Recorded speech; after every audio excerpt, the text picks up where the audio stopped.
एक गुरु के दो शिष्य थे। एक गुरु के दो शिष्य, एक कहता था संग्रह करना चाहिए और दूसरा कहता था त्याग करना चाहिए।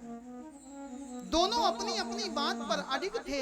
एक कहता संग्रह किए बिना काम नहीं चलता और दूसरा कहता त्याग किए बिना काम नहीं चलता। एक बार दोनों यात्रा पर निकले। यात्रा करते करते एक नदी के किनारे पहुंच गए। नदी पार करनी थी। सामने नाविक नाव लेकर के खड़ा था।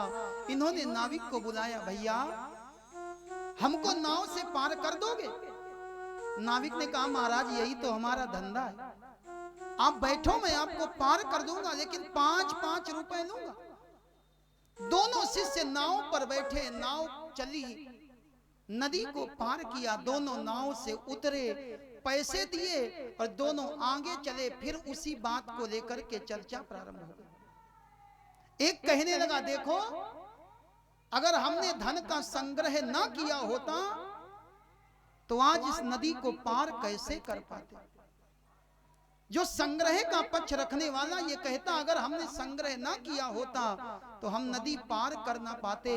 लेकिन दूसरा बोला, माफ करना भैया, अगर तुमने संग्रह किया होता तो तुम नदी पार ना कर पाते। नदी पार करने के लिए तुम्हारे संग्रह की आवश्यकता नहीं थी। जब तुमने 5 रुपए का त्याग किया तब तुम नदी पार कर पाए। अगर तुम सोचते 5 रुपए भी बने रहें और नदी भी पार कर लें, तुम नदी पार नहीं कर सकते।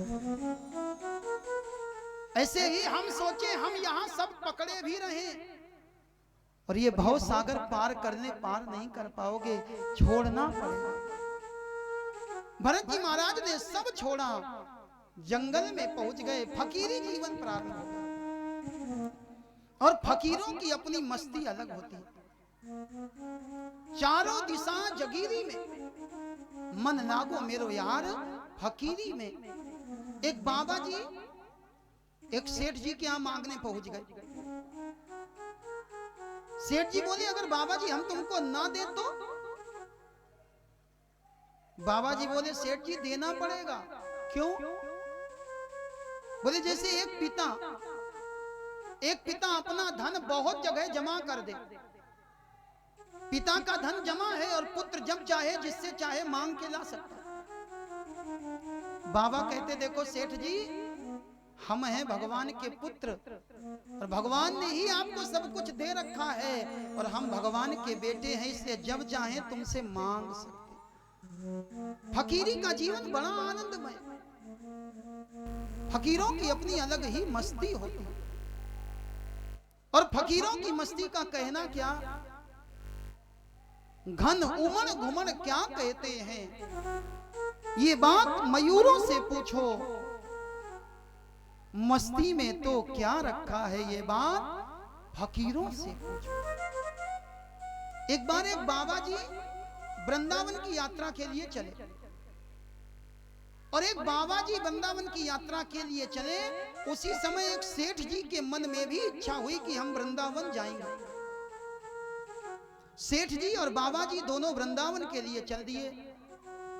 दोनों ने जाकर के ट्रेन का टिकट लिया, दोनों ट्रेन में चढ़ गए। धीरे धीरे करके ट्रेन आगे बढ़ी।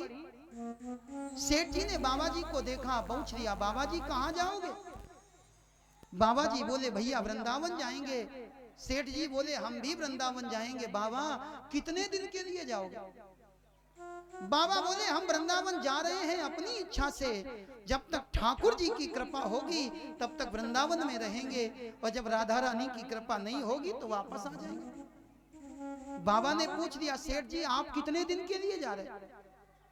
सेठ जी बोले, हमें ज्यादा समय नहीं है व्यापार से, हम केवल 2 दिन के लिए वृंदावन जा रहे हैं। सेठ जी ने बाबा को देखा।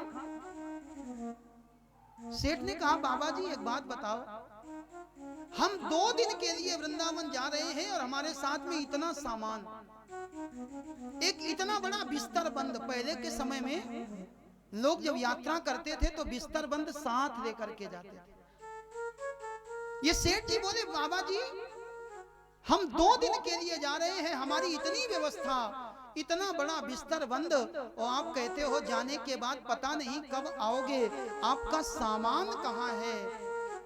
बाबा बोले सामान की चिंता नहीं, हमारी झोली में 2 जोड़ी कपड़े हैं, एक जोड़ी पहनते हैं, एक जोड़ी धो के डाल देते, दूसरे दिन दूसरा पहन लेते, पहला धो करके डाल देते, हम ज्यादा संग्रह नहीं करते। बोले बस इसी झोली में हमारा सामान है।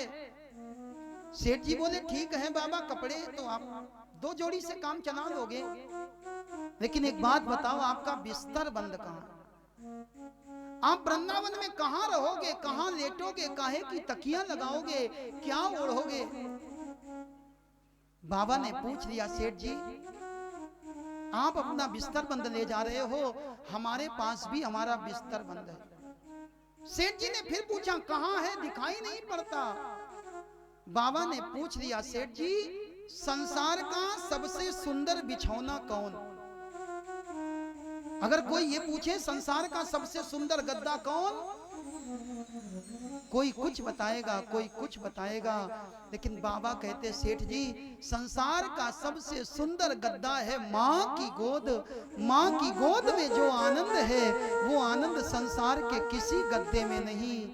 और सेठ जी ये पृथ्वी हमारी माँ है, मैं अपनी माँ की गोद में इसी पृथ्वी पर लेट जाता हूं। सेठ जी बोले तकिया? बाबा जी ने अपना हाथ उठा दिया, जमीन पर लेट जाता हूँ, सिरहाने हाथ रखता हूँ, मैं अपना तकिया बिस्तर हमेशा साथ रखता हूँ। फकीरों का आनंद अलग है, फकीरों की मस्ती अलग है। आज भरत जी फकीरी जीवन जीने लगे।